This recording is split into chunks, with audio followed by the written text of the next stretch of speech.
સુરતના દક્ષેશ્વર નગરથી લઈને અલથાણ ખાડી સુધી ગેરકાયદેસરની દબાણ કરવામાં આવતા અને ટુ વ્હીલર કે ફોર વ્હીલર રોડ પર પાર્ક કરી દેતા ટ્રાફિકની સમસ્યા ઉત્પન્ન થતી હોય છે. તેને ધ્યાનમાં રાખી સુરત ટ્રાફિક પોલીસ અને એસએમસીના અધિકારીઓને સાથે રાખી ગેરકાયદેસરની દબાણ કરતા એસએમસી દ્વારા દબાણ દૂર કરવામાં આવ્યું અને ગેરકાયદેસર વાહનો રોડ પર પાર્ક કરી દેતા પોલીસ દ્વારા એમના ઉપર કાર્યવાહી કરવામાં આવી છે.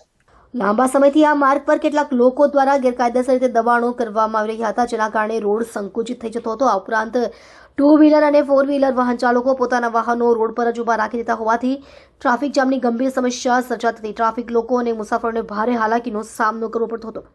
આ સમસ્યાનો કાયમી ઉકેલ લાવવા માટે સુરત ટ્રાફિક પોલીસ અને મનપાના વરિષ્ઠ અધિકારીઓએ સંયુક્ત રીતે આ વિસ્તારનું નિરીક્ષણ કર્યું હતું. અધિકારીઓના માર્ગદર્શન હેઠળ મનપાની ટીમે તાત્કાલિક અસરથી તમામ ગેરકાયદેસર દબાણો દૂર કર્યા હતા અને રસ્તો ખુલ્લો કરાવ્યો હતો. તે જ સમયે ટ્રાફિક પોલીસની ટીમે રોડની કિનારી પર ગેરકાયદેસર રીતે પાર્ક કરેલા ટુ વ્હીલર અને ફોર વ્હીલર વાહનો સામે કાર્યવાહી હાથ ધરી હતી. પોલીસ દ્વારા આવા વાહનોના ચાલકો સામે ચાલાન કાપ્યા હતા અને કેટલાક વાહનોને જપ્ત પણ કરવામાં આવ્યા હતા.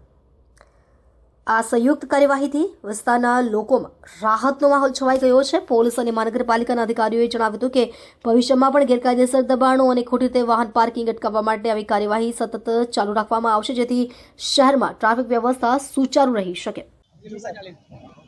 માનનીય પોલીસ કમિશનર સાહેબ શ્રી સુરત શહેરના માર્ગદર્શન હેઠળ સુરત શહેરની અંદર ટ્રાફિકનું યોગ્ય રીતે નિયમન થાય તેમજ ગેરકાયદેસર રૂપે દબાણ કે ટ્રાફિકમાં અડચણરૂપ કોઈ વાહનો ના રહે તે માટે આજ રોજ એસએમસીના સંકલનમાં રહીને દક્ષેશ્વર 4 રસ્તાથી માંડીને અલથાણ ખાડી સુધી દબાણ દૂર કરવાની કાર્યવાહી હાથ ધરવામાં આવી રહી છે. જેમાં રોડ પર જે લારી ગલ્લા કે અન્ય દબાણ જે છે તે એસએમસી દ્વારા દૂર કરવામાં આવી રહ્યું છે.